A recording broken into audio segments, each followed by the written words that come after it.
NRG scheme అద్భుతంగా పనిచేస్తుంది. టించరు కొట్టేయచ్చు. పంచాయతీ ఆస్తులు ప్రొటెక్షన్ చేసుకోలేమా?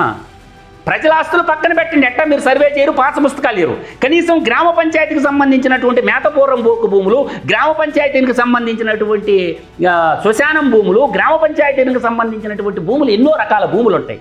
వాటికి కూడా మనం రికార్డు తయారు చేసి అద్దులు బాతి ఒక బోర్డు పెట్టుకోలేమా?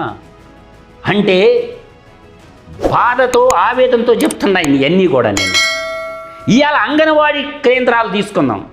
రాష్ట్రంలో అంగన్వాడీ కేంద్రాలు కట్టుకోలేనటువంటి బడ్జెట్ మందే. అంగన్వాడీ కేంద్రాలు ఎన్ని ప్రైవేటు బిల్డింగ్లో ఉన్నాయి, ఎన్ని కూలిపోయే దశల్లో ఉన్నాయి, మీ దగ్గర రిపోర్ట్ ఉందా?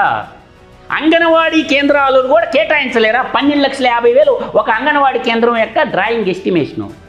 నిన్న అమరావతిలో ఖర్చు పెట్టిన 500 కోట్ల రూపాయలతో ఎన్ని అంగన్వాడీ కేంద్రాలు కట్టొచ్చో ఒకసారి ఊహించుకొని మీ విజ్ఞతకే వదిలేస్తుందా.